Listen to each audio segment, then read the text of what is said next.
Hello.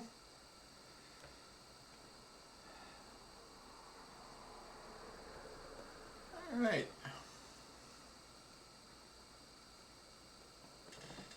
Let me just check audio real quick.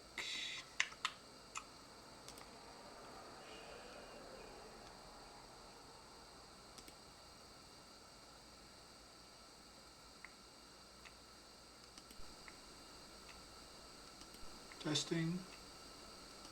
Testing. All right.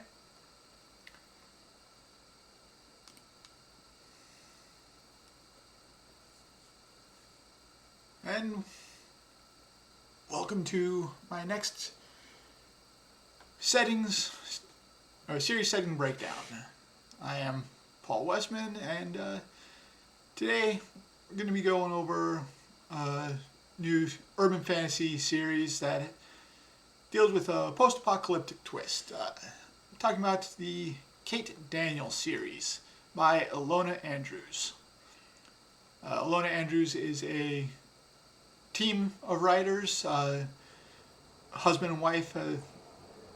That's just the pen name they use. Let's get into it. All right. About the series itself, it is urban fantasy, although, like I said, it does have a post-apocalyptic twist to it. The series length is 10 books, and there are 12 novellas and short stories that kind of interweave through that, although none of them really are necessary for reading the actual books itself. There's also 5 follow-up or adjacent books, but those series, again, don't interweave through the main series through a story or for a plot-wise, so they're not necessary, although they are pretty good reads in and of themselves. The main series is finished, so if you prefer to read finished series, this works just fine for you. Although I should note that on Amazon, there's 2 follow-up books, and they are listed as books 11 and 12 in the series, but the main story is just in the first 10 books. So,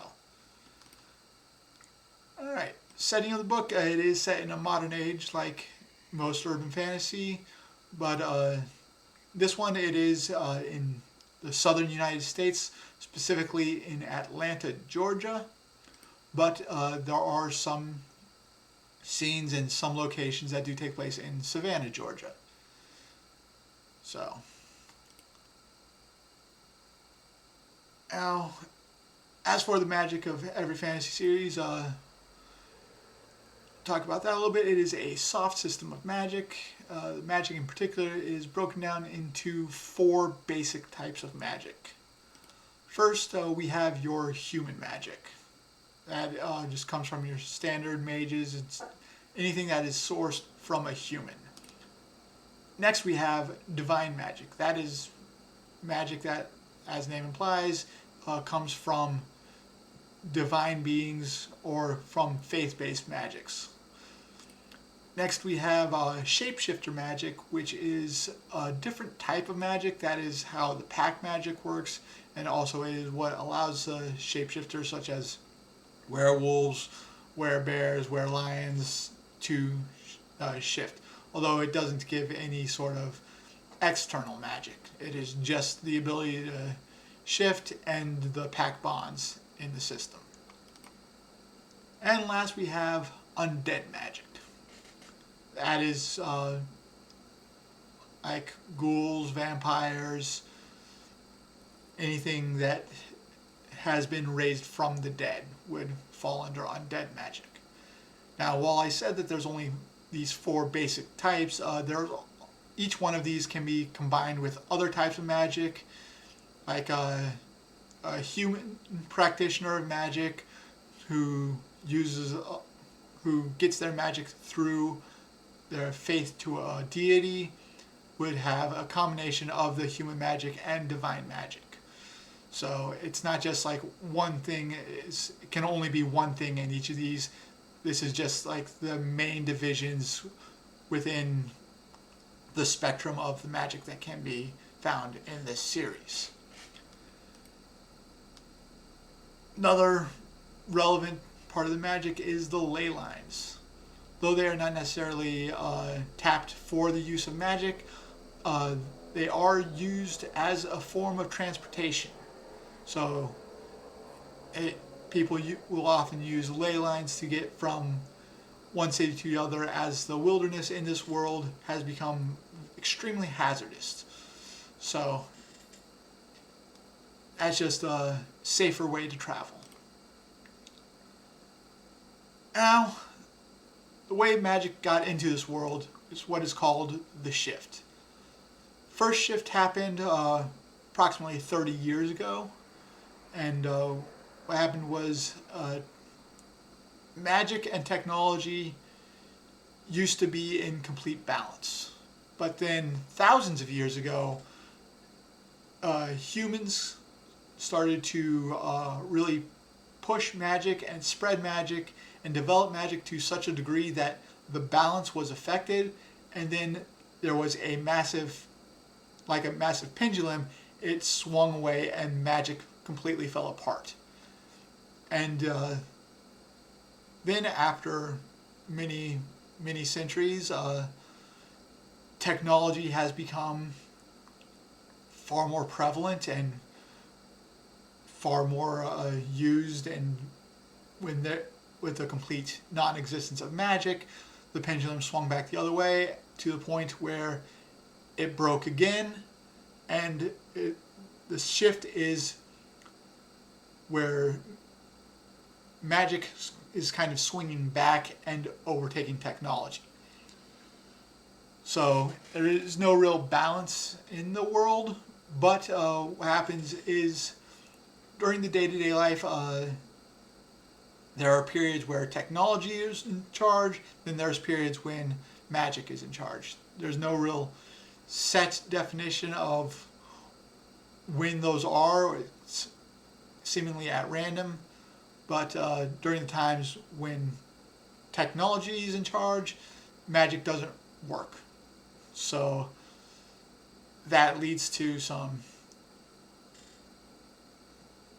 a continued reliance upon technology to a degree, but then when magic is in effect, there are things about the world and technology that don't work, such as electronics don't work, or gunpowder might not react in the same way. So you don't see a whole lot of guns or reliance upon electronics without having some sort of backup. Also, for instance, cars. The car engine doesn't really work. How it's described in the book is basically, so long as people have an understanding about the mechanics of how things work, that sort of defines it into the technology spectrum. So for instance, since like the telephones are much less understood about exactly how they work to the general populace, that allows them to continue to work while magic is in effect, because it sort of counts as both magic and technology. Now, another side effect, and what really makes this more of a post-apocalyptic landscape, is that the magic doesn't work well with tall buildings. So many of the skyscrapers and many of the tallest buildings, they have been completely demolished, and it's only full of rubble now. So hence the background of that. Now, every 7 years, though this has only happened a few times at this point, there's what's known as a flare. That is when there's a massive buildup of magic, which is far greater than the normal shifts. And when the flares do occur, there's said to be enough magic on the world for even gods to walk on the planet in physical form. So, let's get into the supernatural races. Like I talked a bit about the human magic users. Those are just your standard humans that contain magic. Next we have our shapeshifters. In this series, shapeshifters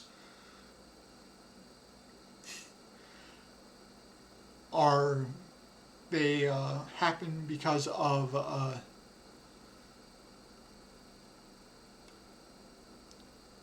virus known as it is called lycanthropy, but it is commonly referred to as like V. So it is a virus, but it's a magic virus, and that's what gives them the ability to shapeshift.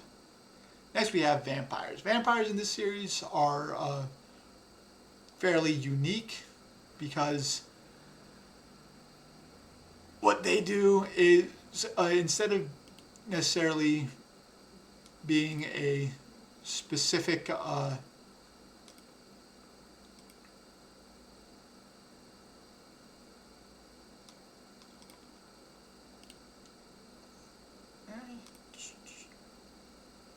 just 1 second.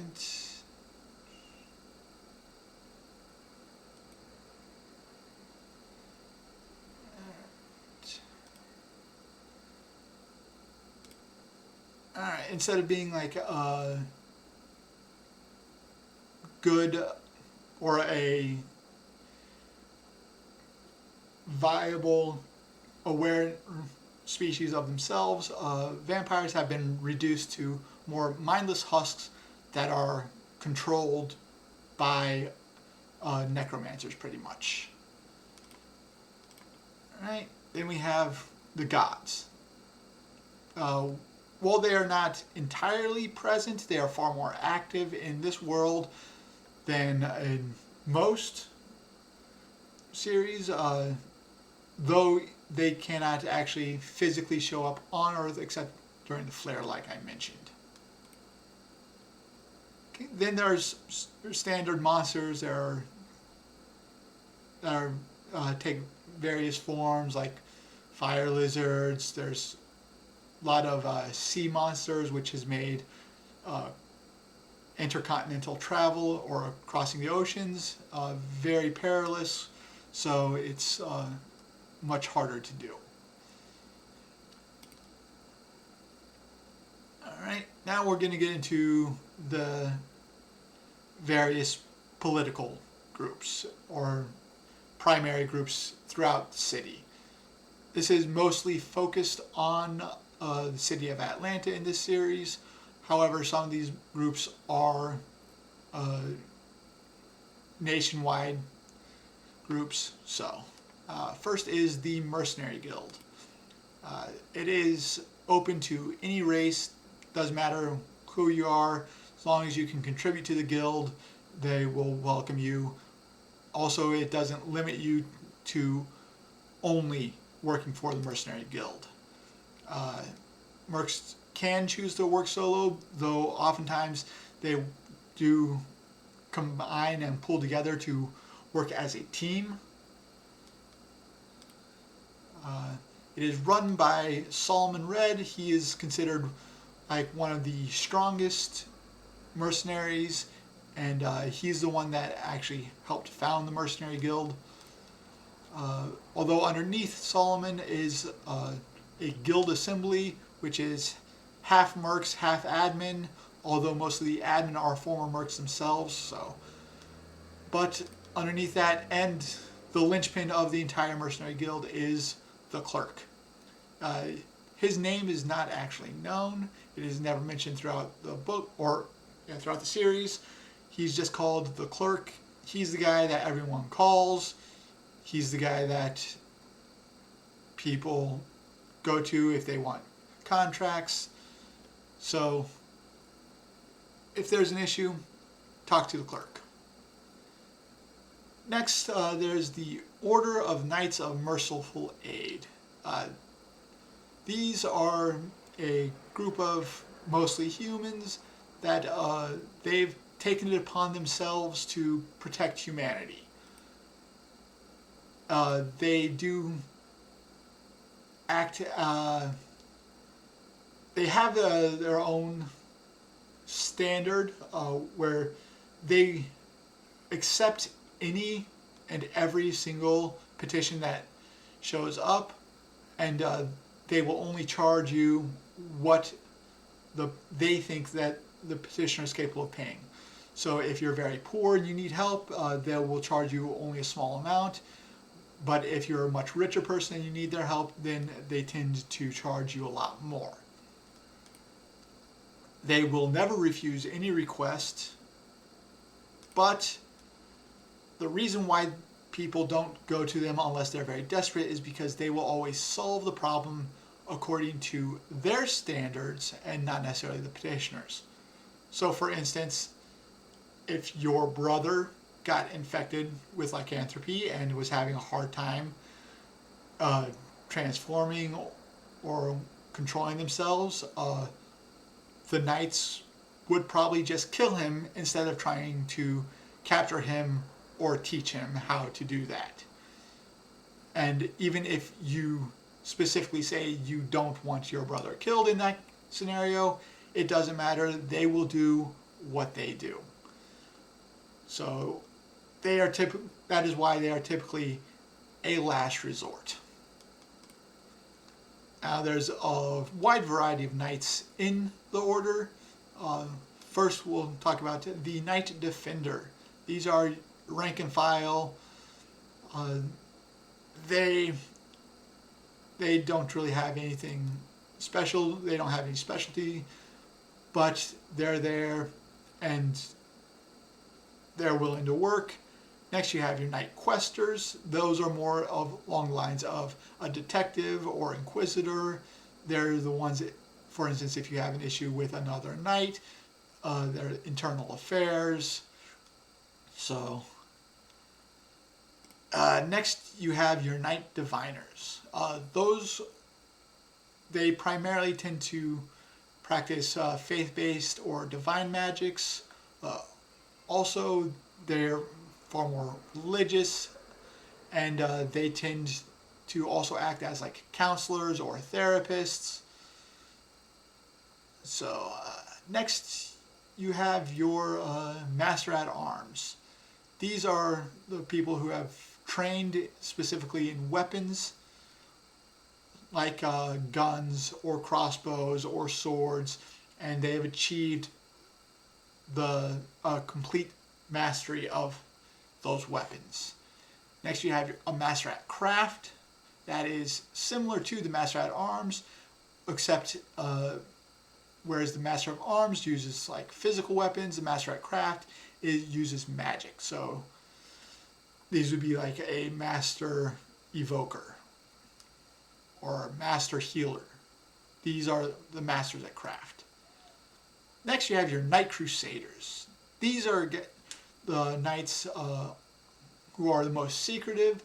Oftentimes they're the one, they are said to have developed some mental instability, because they will go out and be undercover for years at times, and they often can be found working with some very unsavory people, but using that in order to either get into a position to assassinate a target or to get intel and spy on the target. But unlike undercover police officers, the Knight Crusaders, they don't necessarily have that same desire to follow the law. They will do whatever it takes to maintain their cover.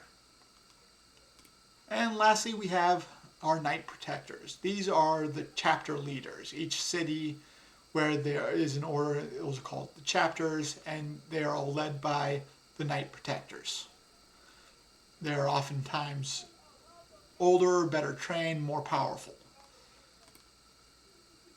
Next, we have the pack. Not every city has a pack that is the same as Atlantis pack. What makes the Atlantis pack special is that it often contains a wide variety of shapeshifters. So the pack is led by the pack council. These are the alphas from each different clan, and they also contains the betas who serve as seconds or replacements should the need arise. The person in charge of the pack council is called the Beast Lord. He is often the most powerful, and he is the one who enforces, often with an iron will. Pack clans for the pack are Clan Wolf, Clan Rat, Clan Hyena, Clan Cat, Clan Jackal, Clan Heavy, and Clan Nimble. Now, most of these fairly self-explanatory. Clan Wolf is the most populous, even though they're not necessarily the most powerful. Clan Heavy is the clan that where the shapeshifter doesn't necessarily fall into any of the other categories, but they're of the largers. These include like the Were-Bears, the Were-Bison, whereas Clan Nimble is the same thing, except for it's the smaller ones, such as like your badgers or the lynxes or the smaller animals.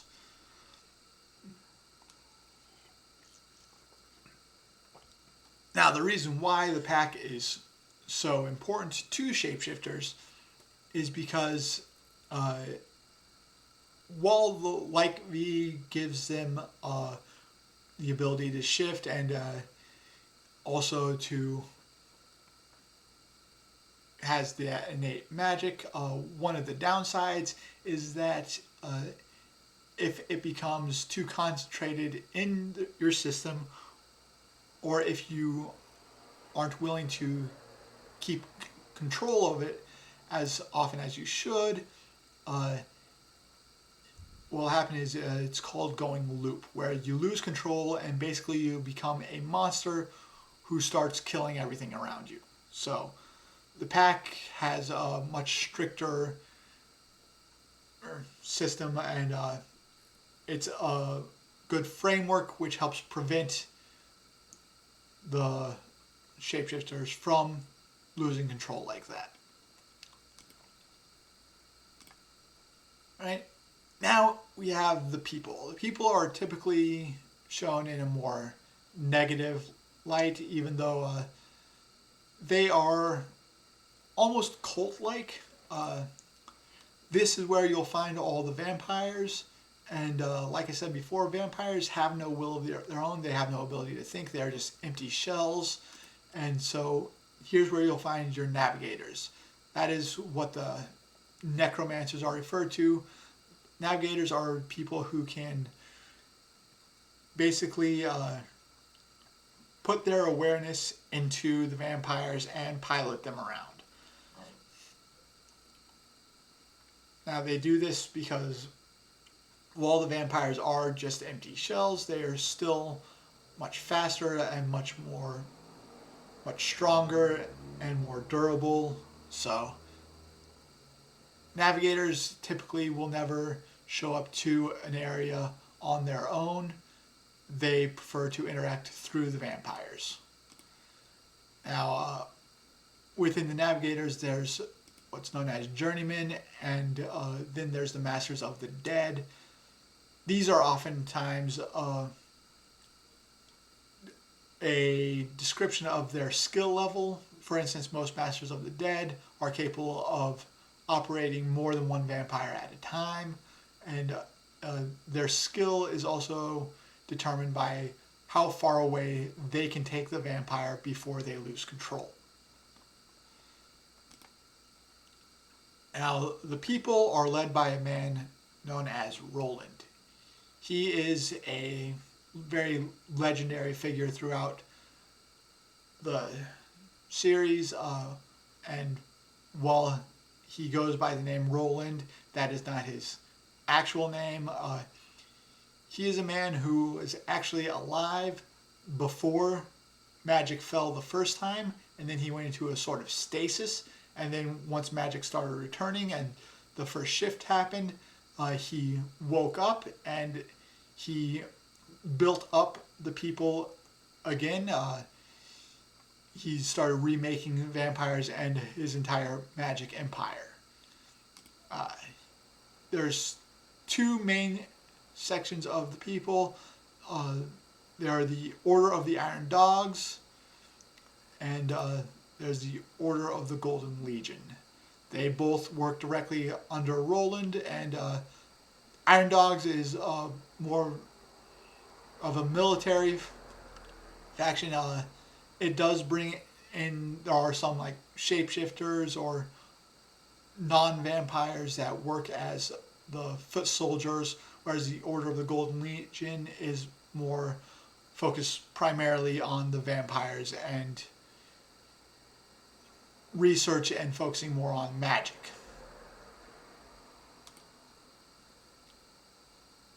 And the last main group, even though they're not necessarily an organized group, that is known as the neo-cults. Neo-cults have a few variations.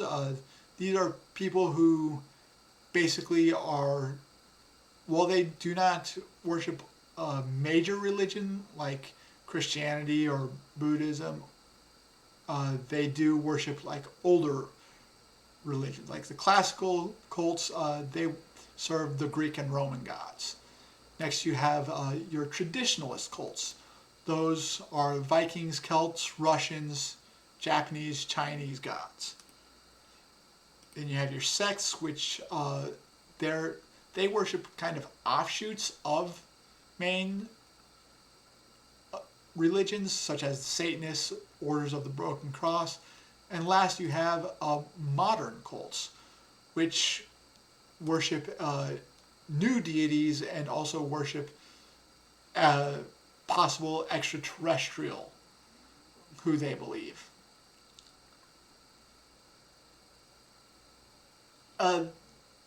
While they are not an organized faction in and of themselves, they are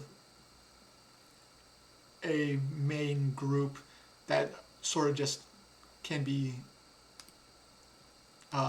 sorted into just one area. Alright, now let's talk quick spoiler-free review of the first book of the series. Like I said, setting is mostly in Atlanta, Georgia, although it does begin in Savannah. It mostly takes place in Atlanta. Main characters are Kate Daniels, of the series name. She is a mercenary. She was trained pretty much from birth to be a warrior and to fight, although shortly after the book begins, she does start working with the Order. Next we have Curran Leonard. He is the Beast Lord of the Pack of Atlanta. So, Jim Shropshire, he is a mercenary as well. He is a contact of Kate Daniels. They've worked together in the past. He is also a high-ranking pack member that she goes to at times for help. We have Ted Moynihan. He is the Night Protector of the Order. And we have Gastek. He is the Master of the Dead for the people. So we have all the major factions represented. It's a good introductory to the story and just how the factions either work together or more often work against each other and relate to each other. Now the book starts with word that Greg Feldman, who was the Night Diviner and also Kate Daniels' guardian, is dead. He was murdered, and so Kate Daniels, she leaves Savannah to go back to Atlanta because she was somewhat estranged from her guardian. They'd had arguments in the past, and basically Greg wanted Kate to join the Order so that way she would be better protected, and she didn't want to do so for reasons dealing with her past that she didn't want them to know about.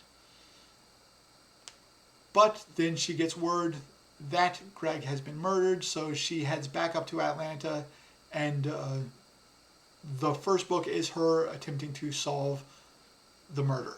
She does work with the Order as sort of intern slash contractor basis, so she's not fully within the Order, but she does work with them, and she goes around the city talking to the various factions in her attempt to solve the murder. So, like I said, it's a very good book. It's a very good introduction to the entire setting that is being dealt with. Although, it should be noted that it's not just as cut and dried as going to a murder and solving it, and there's plenty of twists and turns that make it very enjoyable. So, highly recommend the series. Again, the Kate Daniels series written by Ilona Andrews. Alright. Well, that's pretty much it for that. So, next week I'm going to do a slightly different series. It is known as the Arcane Mage series. So, feel free to stop by and we'll discuss it then. See you next time.